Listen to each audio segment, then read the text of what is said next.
thank you for joining us for another episode of Marking the Times. I'm Dr. Mark Hitchcock here in my office at Faith Bible Church in Edmond, Oklahoma. And I just count it a great privilege to have you join me every week as I answer some questions that you send in on Facebook.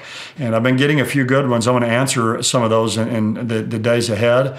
And just also to give some updates about what's going on in our world today related to end-time Bible prophecy.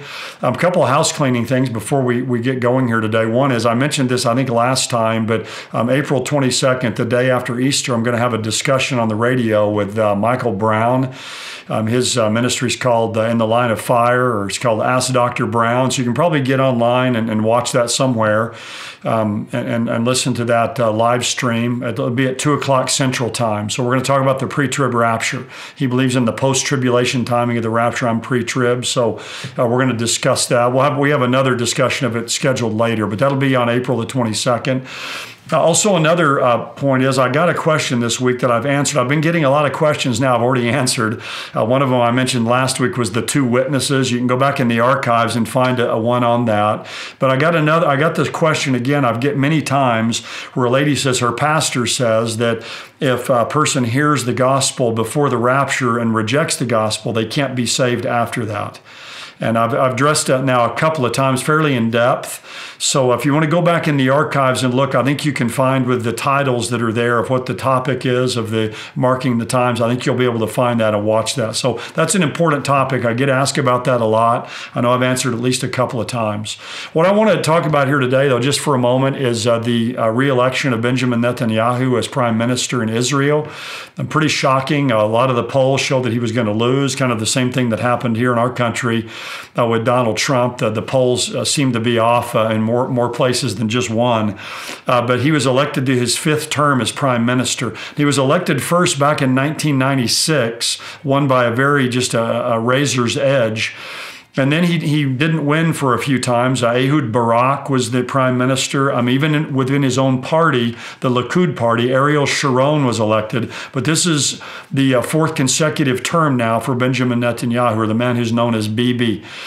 He's served now for 13 years, and he will serve another term there. And what's interesting is his greatest global ally, they're saying, is Donald Trump. And I really think his relationship with President Trump is a lot of what got him elected. President Trump helped him by moving the U.S. Embassy from Tel Aviv to Jerusalem. President Trump not long ago made the Golan Declaration, where he declared the Golan Heights officially to be part of Israel. He recognized that. So that's really helped him a lot. One of the things, though, that Netanyahu is really being elected on is there's a backlash in Israel against the peace effort there to give away land for so-called peace. The strong hand that Netanyahu's had against the Gaza, against the Iranians in Syria, has given people, I think, in a very insecure time, a sense of security. That there's someone who's running the country who has a handle on things and is going to stand up to the nations that surround Israel that want to destroy them and drive them into the sea. What I see in this is there's this backlash against the peace movement. And of course, we know from the Bible, from Daniel 9:27, that eventually the event that will start the 7-year tribulation, will start the end time clock running, if you will, is a peace treaty between Israel and the coming Antichrist, this world ruler, who's going to somehow come in and guarantee Israel's peace. And we can see with Israel today, they desperately need that. They're surrounded by a sea of enemies who want to destroy them. But Netanyahu is there now protecting Israel, protecting their borders, fighting against Syria and the Iranians in the north, and Iran's surrogate Hezbollah, fighting against Gaza down there in the south and the west, and the Palestinians. So he's a placeholder now, I see, in Bible prophecy, if you will, to keep Israel strong until the end times come. He's not the person that the Iranians would wanted to have had elected. He's not who the Syrians would have wanted, or the Palestinians, or any of the other nations surrounding Israel. But I believe that he's God's man for this time in the nation of Israel to keep the nation of Israel strong and to keep it secure.